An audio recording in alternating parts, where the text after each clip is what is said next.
All right. First one is an interesting one. First one is Aeriez. It's an organizational design company using data science to impact culture and behavior. And their system, and I hope I'm right, claims an essential asset for helping organizations to get the most out of their workforce by reducing, and that's a good one, reducing handover time, because it's lost time. So if you can reduce handover time, that will be a good one. Eh? I'm so curious. So it's actually a kind of a smart ticket system. Whatever. Yves, welcome. Thank you, Kurt. Yeah, welcome in the Netherlands. Where are you from? Antwerp. Antwerp. That's quite close. Huh? That was like 1 hour drive? Yeah, with some traffic jams, and that's okay. Do we have traffic jams? In Antwerp, most probably. All right, all right. So I'm going to give you max 10 minutes, then we have the 20 minutes Q&A, and I wish you, because I'm helping you out in this one, we're going to win this one, all right, Yves? Of course. All right. Have a go. This is your 10 minutes. Thank you very much. The time is there. Good afternoon, everybody. Thank you very much for the selection. I understood there were 77. So I'm going to present you Aeriez. And Aeriez, let me see. Okay. So what is the issue? Let me set the scene. You're in a production environment or in the automotive sector, or you are in a machining environment. And what happens? An operator has an issue. The operator has an issue, and he says, well, there is a downtime. This person, this operator, has to wait before the team leader comes along. And this team leader, well, this person will start checking what happened, and he will see that, okay, maybe I need to check maintenance. So this person calls maintenance. What happens next is that the first person is thinking something like this. Oh no, I don't know how to solve this issue. You can ask maybe somebody else. The next person might say something like this. Hey, I have a problem because I'm always asked, this person is really biased, and why should he actually always solve all the issues? So he says something like, oh, maybe you can ask John. And John is called, and John says, oh no, again, the same old issue again. I've told you already 3 times how to solve this. Why do you always have to repeat what I do? So this is a typical problem in production. It's what I call a hidden cost in production. It takes a long time. You've seen the time. It takes about 1 hour before you go to the final result. And why? Why can't we do this smarter? So in fact, I started discussing this with the plant manager, and this plant manager told me, that, okay, suppose you look at a machining environment where you have like 20 machines, that you have about 20 machines, and we calculated what would be the waiting time, and calculated with 150 euros an hour. We calculated how many stops they have a year. It's about 1 stop per machine per week. That's a lot. They have 20 machines, so we calculated the lost time. Then you say, wow, this is a huge amount. So there's a business case. When I discussed this with this plant manager, in fact, we came up with the idea, maybe we should have like a system that they can report quickly to each other, and that they can have a quick result. So we basically took 2 very fundamental aspects. The first one is, people, in fact, are not engaged due to the fact that they don't have the means, or they don't have the authority to solve the issues that are at hand. Or there is no effective escalation system. And that's exactly what we built. An escalation system with feedback. Secondly, the organizational structure. How can you tackle something about the organization? Well, that's quite simple. A report is, in fact, a connection between one group and another. So if you have an issue, I have to write something down, I have to tell something, I have to call something, and then you go to a next group. So it's from one group to another. So this is an easy way to capture the structure of an organization. Okay. We are on a mission. We are actually on a mission. And the mission is to become the first organizational design company using data. There are not many so far. So I think we are the first type that wants to collect data and utilize this to improve the work structure and the organization. So it's an organizational solution. And the product looks like this. It's, we call it Report Anywhere. There's a small blink to Delaware. Once you log in, you can log in by means of Microsoft. We're using a multi-tenant database where it's a SaaS solution. So once the IT agrees that you have permission on the database, on the tenant, they can start defining it themselves. It's a quick setup. So far, it took about 2 hours to fully start at the company. And once they, let's say, log in, they get a dedicated set of issues. They can report HR or IT or whatever the company thinks that's important to report. It's dedicated. And based on this, we want to make sure that the person has feedback, because in all the talks with all the plant managers, what I remembered and what I always hear is the same. People are not getting feedback. And this is exactly that we're using here. We're using track and trace like bol.com. You can see when your product is going to be answered. Okay. But we also provide a dashboard where the people are able to see the tickets of the other people and themselves. So you have like a hidden making visible. We are making invisible visible, making sure that everybody knows, that all the employees knows, this is what we're talking about. One way to look at our solution is that we have an Andon system. I think those from the automotive will know what Andon is. It's the cord that you have to pull, and then the team leader comes along. A way to look at our company is to say that we have a ticket system.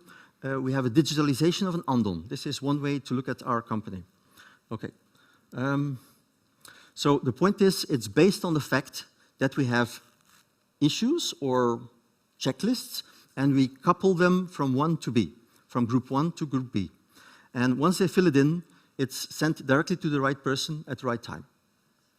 So this is the solution. We want to develop more. But before we develop more, I've thought a long time, and Sven knows this, I talked a long time, we discussed a long time before we wanted to start with the product, because I want to make sure that we're not the next, again, software package for the automotive or whatever sector. They don't want to see this. They want to see something simple. So we came up with the idea, maybe we need to go under Microsoft, and under the Microsoft flag. So we started using the Azure database. But at the same time, we made an in-between step, which is even easier, using a progressive web app. And this is what we're using today. But so it's only finished by March this year, and we are now implementing the product at our customers. The next step would be to have a patent. We're also going to patent the solution on how to allocate the tickets. We have some innovative ideas about that. We want to go towards auto-categorization. This means that the person doesn't have to enter what the ticket is about. So that's the next step. You know, people always tend to think that their issue is the most important and the most direct and urgent to solve. So this is our roadmap. Some milestones. In fact, I'm a second-generation founder. I started the company called Arcade. So it's the second time I'm doing a startup. What I've learned from the first time I made a product and I was trying to sell it. This time, I decided I have an idea and I want to check in the market who is interested. So I talked to 4 large companies, amongst others Volvo, and I wanted to check, okay, are you interested? The result is that I got 2 companies that wanted to go along, and so the first result is we have 5 customers, and we want to end at this year with 10 fully paid customers. By the end of next year, we want to go to 32 big customers. So this is how we want to approach this. These are some aspects. And we were selected for the ERRF project, which is a new project for multinationals in Flanders. Okay, what is the price? Well, it's about 1 cup of coffee a day. So that's not so very expensive. We're charging about, for 20 people, about 5,000 euros a year. We send an invoice immediately, but we have a business, corporate, and a freemium model. The freemium model we will start once we are under the Microsoft Teams flag. Okay, the heartbeat of the company. In fact, when I started this company, I wanted to have good people on the road. So we selected people according to, and we created together a list of values. So in fact, we started by defining our own values. Let me go one back. So, for instance, Hannelore is not on the payroll yet, but I'm taking her along to discuss the values, and she knows what we're going to, what we're doing. So I built my team before I got a product. Maybe my last slide, the financials, of almost the last slide. So I think I gave you some idea on the number of clients. I want to start very well thought through. I don't want to make big conclusions. It's a business plan that tries to be as logical as possible with the results I have already. And what I'm looking for is, I'm looking for 200,000 euros, in which, in cash or in kind, I think Delaware can help us with the MS Teams and NLP implementation also. And of course, the potential to access of customers is very interesting. Yes, that was good. And I was so happy that you had the experience from your first startup, learned something, and have you done it in a different way, the second startup? Yeah, of course. Yeah, but this is good, because I think they'll love that story. That's like really on. See, it's already nodding. See, it's a good one. You were happy, Yves? Yeah, it was good. Yeah, sure. Yeah, sure. I like to get a conversation going. Oh, we will have the conversation. Okay. We will have the for sure. Okay, great. Please, first, please go to the QR codes. QR codes, people here. Take your phones and please vote for Aeriez. Also, sorry? Aeriez. And the ones at home or remotely, please, right side screen, you will see 2 questions. Please give the votes for Aeriez. While we are doing this, Wim, please ask your favorite jury members. Okay, before we do that, before I hand the word to the jury, maybe I missed it, but where does the name come from? Oh, thank you for the question. In fact, Aeriez, Aerie is an English-Greek word, and it means the nest of a bird, or a penthouse, or a small house on a high hill. And we took the high hill because this reflects also a structure of an organization, but it's a little bit different than the traditional one. And we take you to the top. So I hope this answers the question. Yeah, it does. Thank you. Thank you. Okay, jury members, any questions? Who wants to volunteer? Yeah, go ahead. Sure, thank you. Great pitch, thank you very much. I was very curious about your competition. So you haven't shown us any competition slide. I'm very curious who you expect to see in this process. Yeah. And what your USP is there. Yeah. In fact, I started a large analysis in 2019 because I wanted to understand what is the Industry 4.0 landscape about Manutech. And I surveyed about, say, 200 companies, trying to understand what is out there, what kind of solutions out there are out there for manufacturing. And I came up with this slide.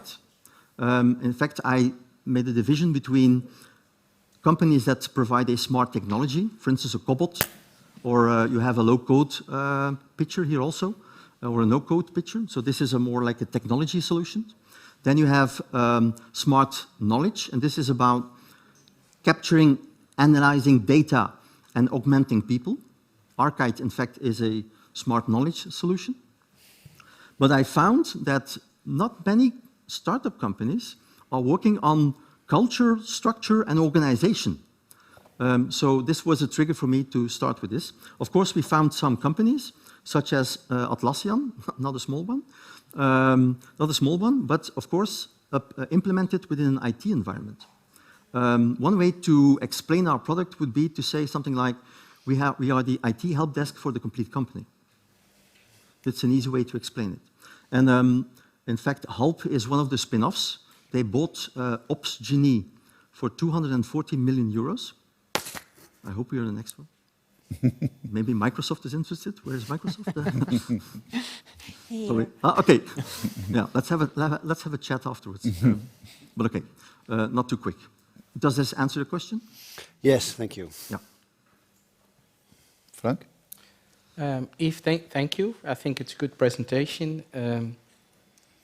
Your elaboration on problem solution is straightforward, and we particularly see that during Corona, a lot of OEMs have faced difficulties in terms of efficiency. Since you are in the organizational design domain, and assuming not every organization is designed in exactly the same way, how can you make sure that you have an easy implementation and that the companies themselves, the customers, are being able to implement it themselves directly in such a short period as you pointed out? Yeah, that's a good question. Let me first tell you that from my point of view, I'm not a game changer for organizational design. I know the professor in Leuven who explained, Geert van Oetegem, who explained all his models, and then he told me, I've never seen a real implementation. Yeah, that's reality. Then I said, okay, let's apply, and sorry for the economic, there is also a geo company here, so sorry for the explanation, but I look to this question more like how to boil a frog. I know it's a bad explanation, but how to boil a frog. The best way to do it is in very small temperatures. So I'm not going to mind shift the client. But in fact, when using our product, he or she will start thinking about what can I change, which is not very big, to make an impression and to make a small change. And the feedback loops and the communication loops, these are implementation points. So we have, let's say, 2 customers that Lear asked for an implementation, and Case New Holland in Antwerp also asked for one, and the rest didn't. Duracell, for instance, didn't ask for the implementation, because they're using, Microsoft, they're using Power Apps, and they're going to check if our solution is cheaper and easier to maintain. So it depends on the type of company, whether we have implementation or not, but we're going to look for value-added resellers. We already got one. Wilde Zwaan, strange name, but it's a company, they are design architects, and they are interested to use this tool at their customers like you would use Efficient as a social department, or what was the term?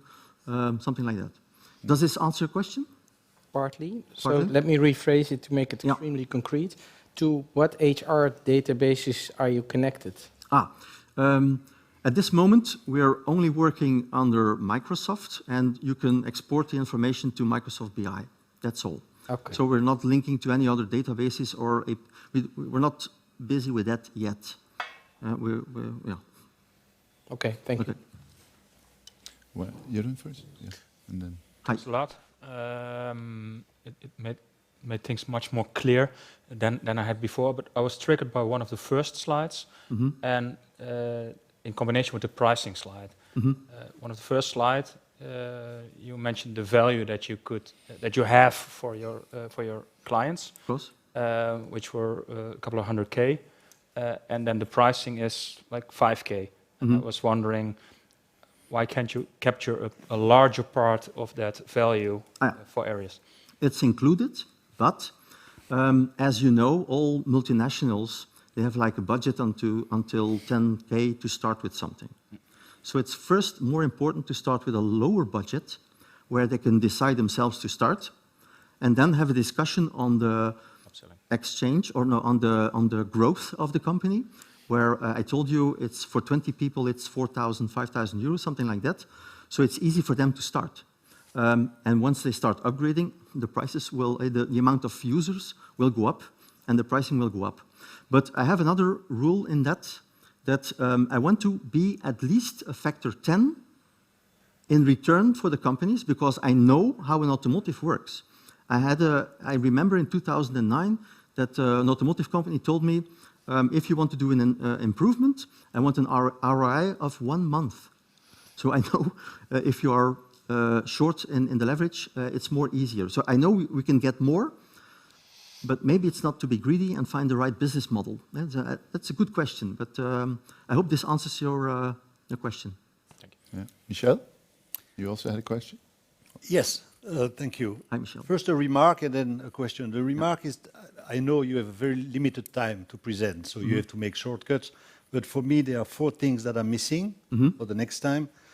The first thing is the way you present the problem is so obvious that, in my view, a company that has those problems is out of business immediately.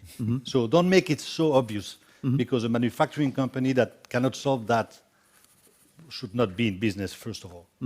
Number 2, Frank's remark, I think, is important. You should not say that you do not need the IT department to be involved. It's impossible. You need to connect to database, systems, SAP, etc. So That's true. don't make that claim, because otherwise people will be disappointed when they realize that it's not the case. Number 3, you should explain a bit more how it works, but that takes more time. And then, for me, the most important is the go-to-market. How are you going to sell this? My question is simple, is who is the person that you need to talk to convince him or her to take your solution? Is it the COO, the head of IT, the CEO, CFO? Who is the one person that you'd like to pitch this to? Yeah, thanks for the question, Michel. Just to make clear, I told that IT is needed, but the point is that they have own authority to change things as they want, and they don't need the IT department to change. On your second question, there is no solution for your question, in that sense that what I've learned also over the years is that you don't need to talk to one person. You need to first have a sponsor. That's important in a company. You need somebody that really believes in the solution. Normally, it's the CEO, COO, production manager. And then you need the other departments, like HR, IT, whatever, in the company to go along with the idea, because it's not like you have a one selling target and it's finished. In my experience, I've never seen that. In my experience, I need to talk to many people. And we have a lot of talks, like the union, for instance. The union needs to be informed. I wouldn't advise to start with a system without talking to the union. I've seen, for instance, at CNH, I've seen that there is a digital work instruction. People are using pen and paper. Why? They weren't involved. They were not talked to. So does this answer your question, Michel? Thank you. Remotely, I cannot know. You have to raise your hand if you want to ask a question, just so that, because, yeah, so. Like this. Like Yes, that. Wim. Good, Claire. Thanks, Wim. Hi, everyone. Sorry I could not join you today. I have, if that's okay, a complementary question, I think, to the one that was just asked about the link to Teams and HR, and then a quick question about the funding. The first question is, how do you convince actually people to use that? Because could they perceive that this would be a way to monitor employee performance versus the others? So you just mentioned the unions, etc. But can you tell us more about how you actually convince the employees to use it? And then the second quick question is that you're raising 200,000 euros. What will you try to achieve as a next step with this money, and how will you use it? Yeah, thank you for your question. Thank you. Thank you very much. So the first question, we're using, when the companies ask us to assist in the implementation, we're using the stages model, I think it's GOLP or something, and that's a stages of commitment. The first thing you need to do is have a talk with people that they understand what the product is for. One more question. Once they know what the product is for, they can have a misunderstanding. So they can have a wrong perception of the product. They can have a misperception, so you need to discuss what they think might happen to correct that. And once you can correct that, you are going in the direction of, okay, I want to try this. But if they try it, they can say, well, it doesn't work and it's not working. So you need to go along with this step to guide them towards an understanding that the solution benefits everybody. And in the last phase, if you are lucky to survive this, you could call this a type of churn. If you're lucky to survive this, then it will be used by all the companies worldwide, as we want to do with Case New Holland. So what's my point? We have to talk to people. If you want to have a change, you need to talk to those people. But at Duracell, it's not needed because the maturity is already high enough. So there are several companies that have enough maturity, but some companies, like Case New Holland, ask us, can you give us a bit direction and guidance to implement this solution? Does this answer your question, the first one? Yes, Okay. thank you. The second question was, what will you do with the 200K? In fact, we're very interested, and I think Thierry knows this, to go one step further to solve anywhere. So today we don't have the solution that the solution is captured, and therefore I think we need NLP, and we need like a solution that we can, that the, let's say the notification group or the person that gives the answer, that we can capture this knowledge so this person doesn't have to explain it 2 times or 3 times in a row. So first we want to apply this for that. And of course we want to expand the number of people to do more sales, because I think a SaaS company is about sales, sales, sales. Right. Thank you. Maybe one more question. Sorry. Mark, maybe 2 more. We'll do Mark first. Thank you. And again, sorry for not to be with you in Eindhoven today.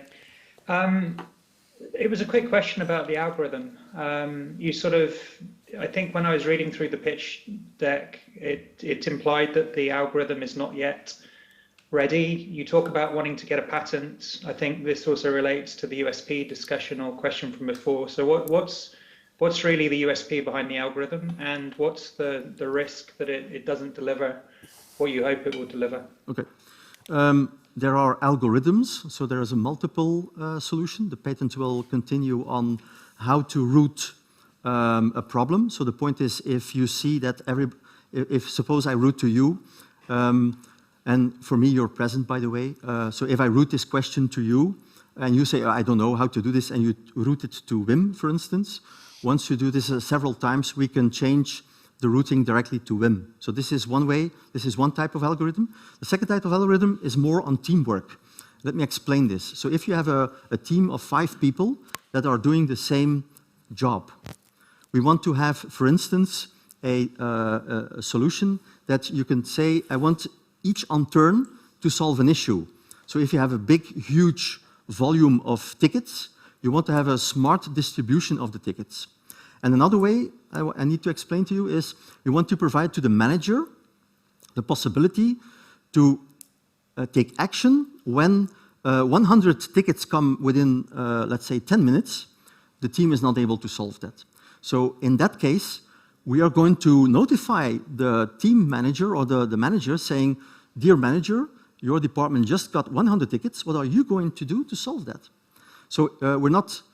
so it's always a communication and guiding platform. In that sense, we're guiding the information towards the right person. Does this answer your question? Yes, thank you. All right. One more quick question by Hermine, and then we have to close.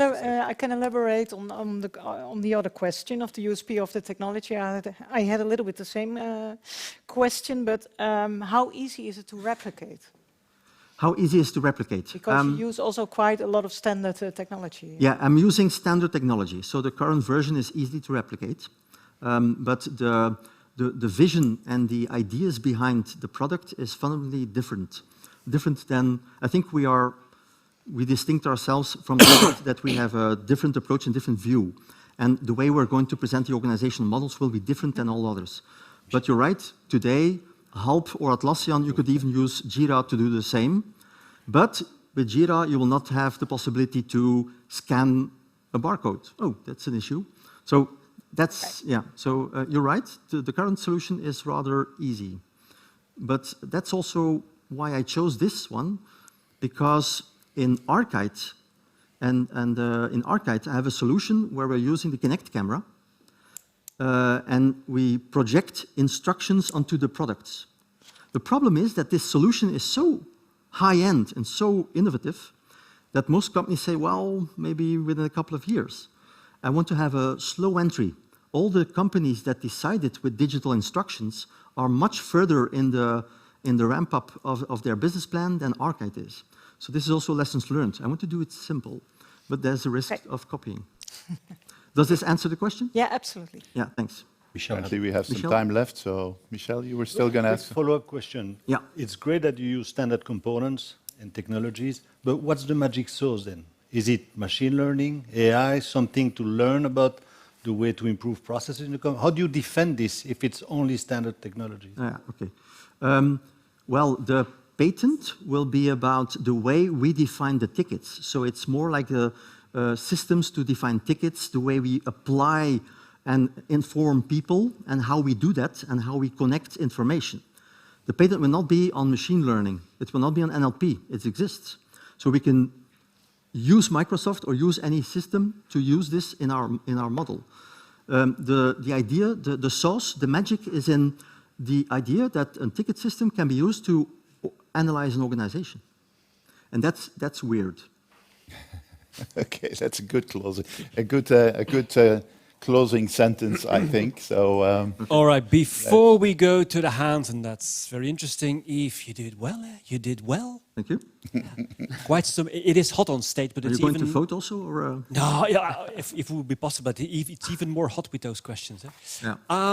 I'm curious about the voting. Could we have the voting somewhere like on the screen, or could we have a result? Because I would say that people have been voting, and I'm interested in what they would have been saying. Oh, there we have it, there we have it. Okay. How much do you believe in Aeriez and its products and service? Mm-hmm. That's like mid. Mm-hmm. To my opinion, that's a bit like how they've been asking questions. Mm-hmm. Perhaps, but Maybe. Maybe. Mm-hmm. And I would. The Michel question was also like the go-to-market, and there was also how you're going to get to. But we're still going to work on it, huh? I'm working on it. Yeah. So That's a good one. That's a good one. All right. The question, Wim. Let's ask the question. So, who of you think this is worth having follow-up discussions with the company on? Raise your hands. One. Yeah. But that's a good one. That's a good one. I'm not an investor, eh, so That's a good we one. can talk about that. Oh, right. happy to talk about it. But, There was not- two. Yeah. There was two. Hermine as well? Yeah, but not only I'm the not an investors. investor, so Okay. But anyway, you're invited to have a talk. Anyway, Absolutely, Yeah, because that's Microsoft. Yeah, Yves, hey, thanks very much for starting. It was great and lots of success. All right? thank you very much. Give him a hand. Yves Aeriez.